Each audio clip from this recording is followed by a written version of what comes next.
자, 바로 삼성전자의 극적인 노사 합의. 사실 이게 외부에서 보는 사람은 극적이었고요. 내부에서는 굉장히 치열했는데 먼저 뉴스에 드러난 합의 결과와 내용을 보시고 그 뉴스의 이면에 숨어있는 어떤 그 숨겨진 비화라 그럴까? 내부 사정에 대한 얘기를 송작가 TV에서 알려드리겠습니다. 네. 자, 어제 오전에 삼성전자 노사는 적자 사업부 보상 방안이라는 단 하나의 쟁점만 남겨둬서 타결이 유력해 보였지만 사측이 중노위 조정안을 최종 거부하면서 협상이 결렬됐었죠.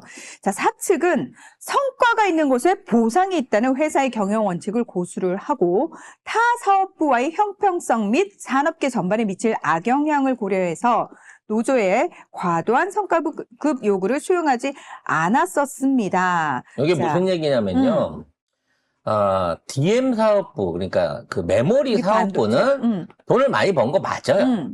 근데 일반 전자나 모바일이나 그리고 우리 그 메모리 반도체 아닌 시스템 반도체 부분 같은 경우에는 적자를 냈단 말이에요.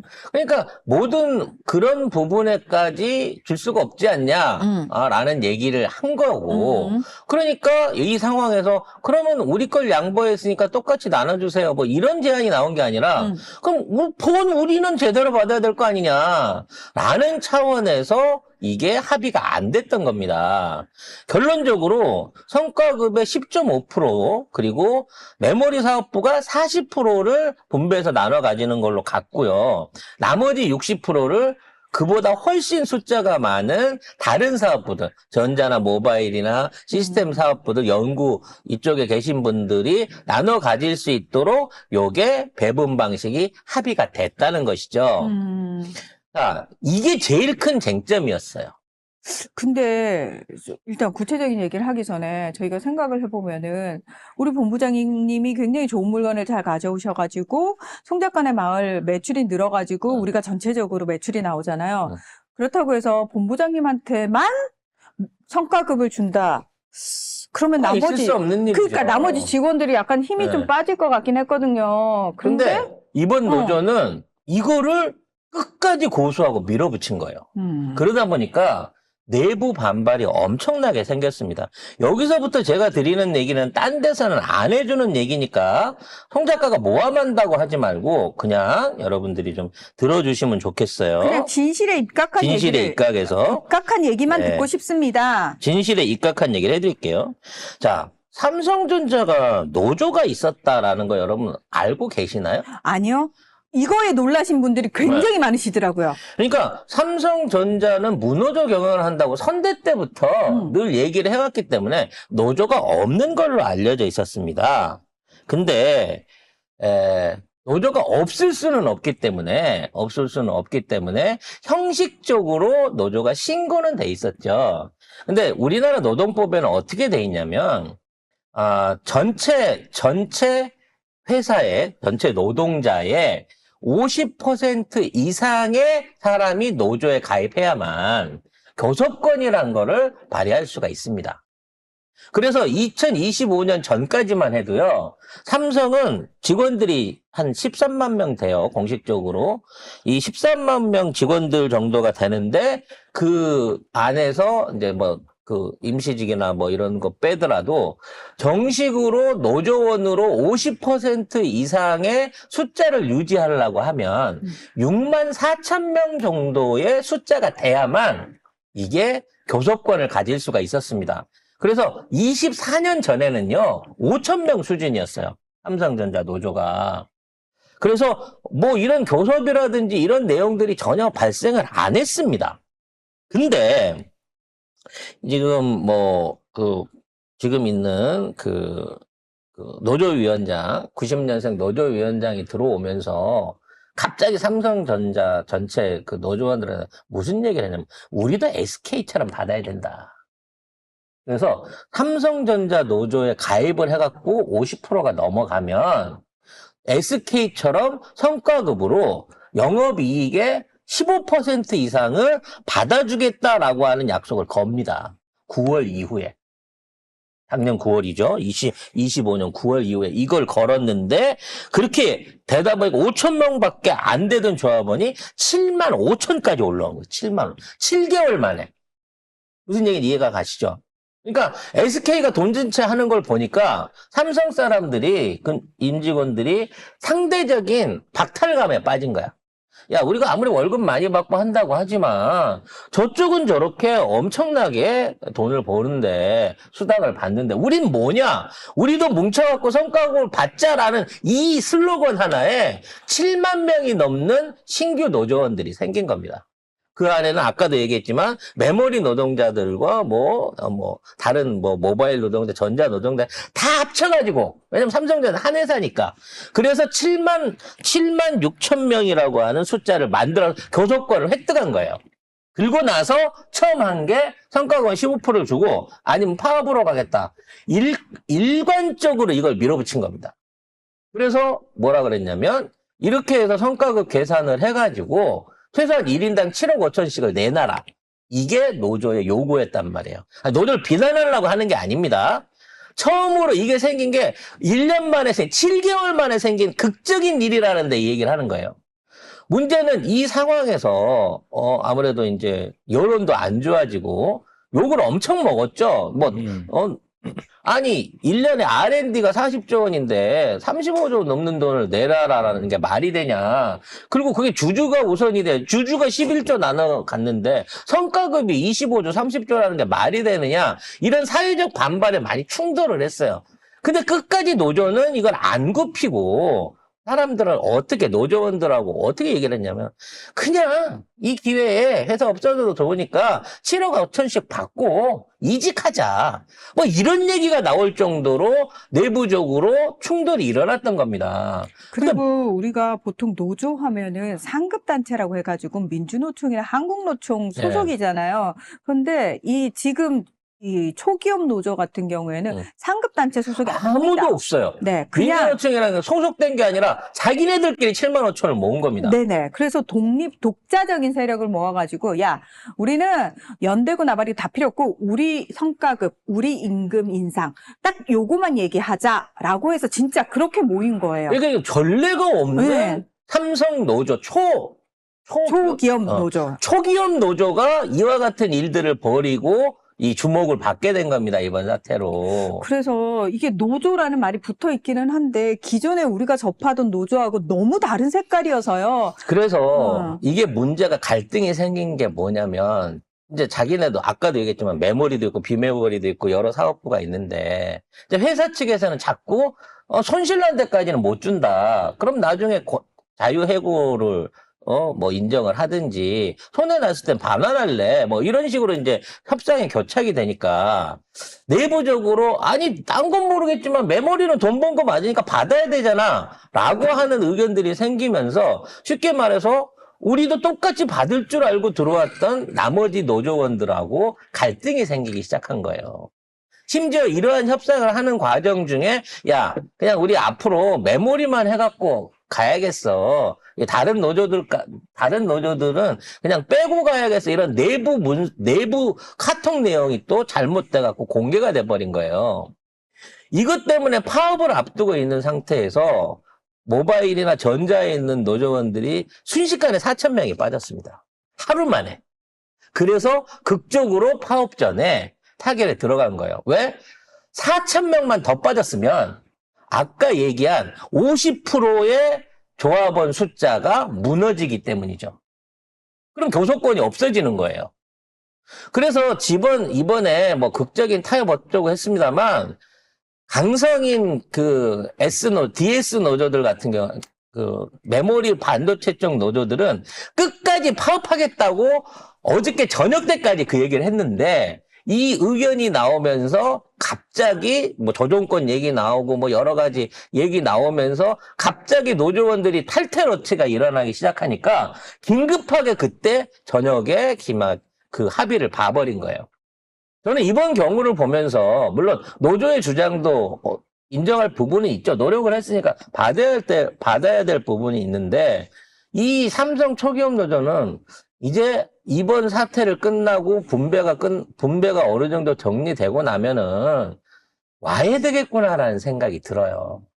결과적으로 50% 이상의 노조원 숫자를 못 지켜서 와야 될 가능성이 높겠구나라는 생각을 하게 됩니다. 플러스 저는 이제 지금부터 사측의 반격이 이제 시작될 그렇죠. 거라고 생각합니다.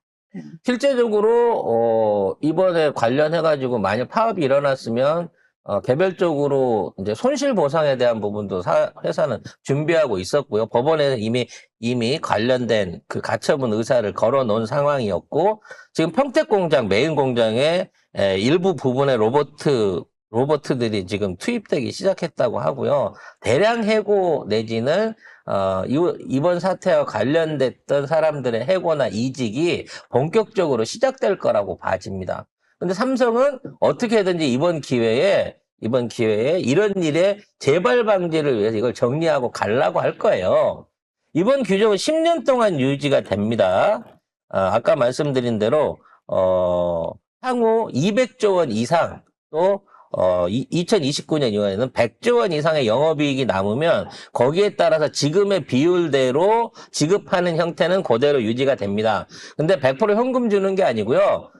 세금을 떼고 우리 사주 형태로 해갖고 지급을 하고 30%는 바로, 나머지 30%는 1년 후에, 나머지 30%는 2년 후에 판매할 수 있게끔 우리 사주 형태로 해갖고 주식으로 지급이 되게끔 합의가 이루어졌습니다. 그러니까 당장에 6억 5천을 받을 수 있겠지만 한 세금 내고 나면 그것도 한 4억 정도로 줄 거고요. 4억 초반으로 줄 거고, 그것도 3등분해서 나눠서 받아야 되는 부분이기 때문에 100% 현찰받은 하이닉스하고는 느낌이 좀 다를 거예요. 하지만 그 유예 기간 동안에 지금과 같은 무리한 파업으로 주가라든지 또 관련된 어떤 그 국민들의 반감을 샀던 이번에 삼성 초기업 노조는 정말 나쁜 사례를 남긴 노조로 기억이 될 가능성이 높다고 봐집니다. 저는 이 초기업 노조가 진짜 잘못한 부분 중에 가장 큰 부분이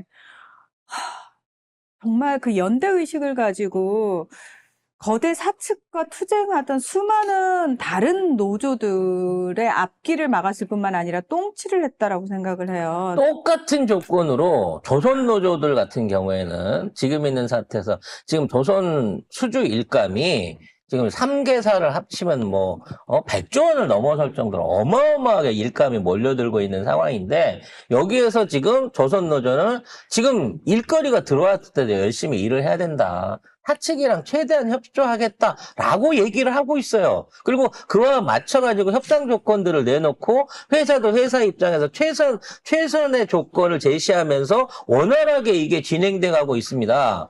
그동안 가장 고달프고 가장 힘들었던 게 조선노조라는 말이 있었어요. 조선업 종사자란 말이 있었어. 그리고 삼성전자 일이 쉬었다는 건 아니지만 그나마 대한민국에서 최고 연봉, 평균 연금 최고를 받고 일하고 있었던 삼성의 노조들하고 지금 국가가 이렇게 어찌됐거나 국가의 위상이 올라가고 진짜 몇 년 동안 적자를 냈잖아요, 삼성은. 3년 동안 법인세 안 냈습니다, 삼성. 손실 나가지고. 그런 가운데에서 맞은 첫 번째 영업이익을 결산하는 이 상황에서 삼성 노조의 행동은 과연 국민들이 어떻게 생각할까라는 부분, 국민 감정이라는 부분을 고려하지 않은 성급한 행동이었다고 봐져요.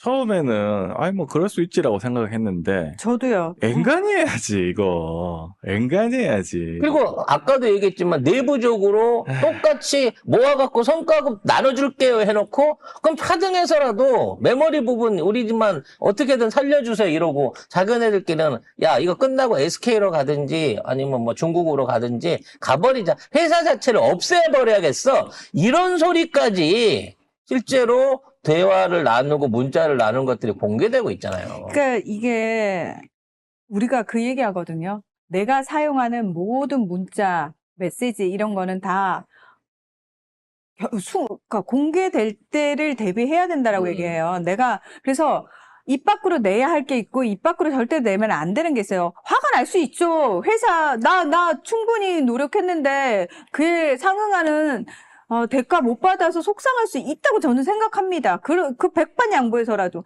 근데 그게 해서는 될 말이 있고 해서는 안 될 말이 있고 이게 만약에 공개됐을 때 전체적으로 입을 타격을 생각한다면 사실 그런 부분까지 그런 신중함이 있었다면 애초에 이런 짓거리도 안 했겠습니다만 어쨌든 저는 앞으로 이 수많은 다른 이제 지금도 사실 투쟁하고 있는 노조가 되게 많거든요. 힘겹게 다리 위에 올라가 있고 이 포크레인 위에 올라가 있는 분들 많습니다. 그분들이 여전히 존재하고 있는 상황 속에서 노조에 대한 전반적인 인식 자체를 이렇게 악화시켜버리면 그분들의 투쟁은 더 힘들어질 겁니다. 심지어 그분들은 성과급을 달라는 게 아니고 노동 조건을 제대로 해달라. 제대로 된 연장수당이나 그렇지. 급여를 달라는 거잖아요. 임금만 제대로 달라라고 얘기하고 그다음에 내 부당한 해고를 복직시켜달라 이런 투쟁을 하고 있는 거거든요. 자, 여기에서 더 가증스러운 거는 이러한 사태를 바라본 언론과 정치권의 시각입니다. 이걸 갖다가 노란봉투법의 폐해라고 얘기를 하고 있어요. 근데 여러분들, 저도 저희 직원한테서 그런 얘기를 들어갖고, 야, 너는 도대체 방송을, 회사에 하는 방송을 들으면서 그런 얘기를 하냐 그러는데, 노란봉투법은요, 일상적인 노조에 대한 어떤 권한을 강화시키기 위한 법이 아닙니다. 지금 이번에 삼성이 하고 있는 이건 그냥 단순한 노동법에서 있는 이 회사와의 노사 협약 기준에 의해서 이루어진 거고요. 노란봉투법은 그 기준에 해당하지 않은 재하청 노동자나 또는 임시 고용 노동자들에 대한 권익을 보호하고 그분들에 대한 회사의 일방적인 해고 조치라든지 또는 배임 혐의의 소송이라든지 이런 걸 막아주는 거지. 이번 삼성 사태하고 관련돼 있는 거는 노란봉투법에 해결될 사람이 아무도 없어요, 그 안에는. 근데 이걸 갖다가 정부가 노란봉투법을 통과시켰기 때문에 이런 일이 났다라는 식으로 앞뒤 생각 없이 막 얘기들을 퍼뜨립니다. 너무 속상해요. 그러니까 다른 노동자들의 정당한 투쟁마저도 때는 이때다 이러고 기레기들 하고 그다음에 그 정치권의 나쁜 기득권들이 아주 그냥 싸잡아가지고 노란봉투법은 본래 파업 노동자에 대한 과도한 손해배상과 가압류를 제한하자 요거입니다. 파업은 노동자가 발휘할 수 있는 권한이고요. 네, 권리입니다. 그래서 파업을 결정해서 하는 걸 못 말립니다. 그러니까 강제 대입을 안 한 상태에서 지금까지 지켜봐 왔던 거잖아요. 근데 결국 이 노사 협상을 완결시킨 건 정부의 중재나 무슨 노사 간의 협의나 아니면 지도부의 통 큰 양보 이런 게 아니라 조합원들이 빠져나가갖고 교섭권을 잃게 될 직전 상황에서 급하게 교섭에 응해가지고 파업을 막은 거라는 거죠. 과연 이게 제대로 된 노조인가 싶은 생각이 들고요. 일단 기본적으로 연대의식이라고는 눈을 씻고 찾아봐도 볼 수가 없는 초기업 노조. 말 그대로 정말 초기업 노조다. 7억 5천 받아 챙기고 퇴직해도 그만이야. 이렇게 생각하는 사람들이 벌린 일이었다는 거예요. 물론 모든 부분에서 그렇진 않겠지만 모든 분들이 그랬다는 건 아니지만 그 지도부를 이끌고 있는 중심 세력들은 그 목적으로 해갖고 7개월 만에 7만 명 가까운 노동자들을 끌어들여갖고 이 짓거리들을 벌렸다는 겁니다. 딴 데 가면 된다고요? 다른 회사는 바보라서 너님들이 그렇게 삼성전자 야 여기 망하게 하고 우리 딴 데 이직하자 받아준답니까? 그리고 삼성에서 일을 했다 그래서 반도체 설계부터 조립 구성 라인 다 알아요? 자기 하던 거밖에 모르잖아. 그럼 다른 회사에 가서 똑같은 일을 하게 되면 삼성에서만큼 할 수 있어요? 아니 왜 그런 상식을 안 가지는지 모르겠어요.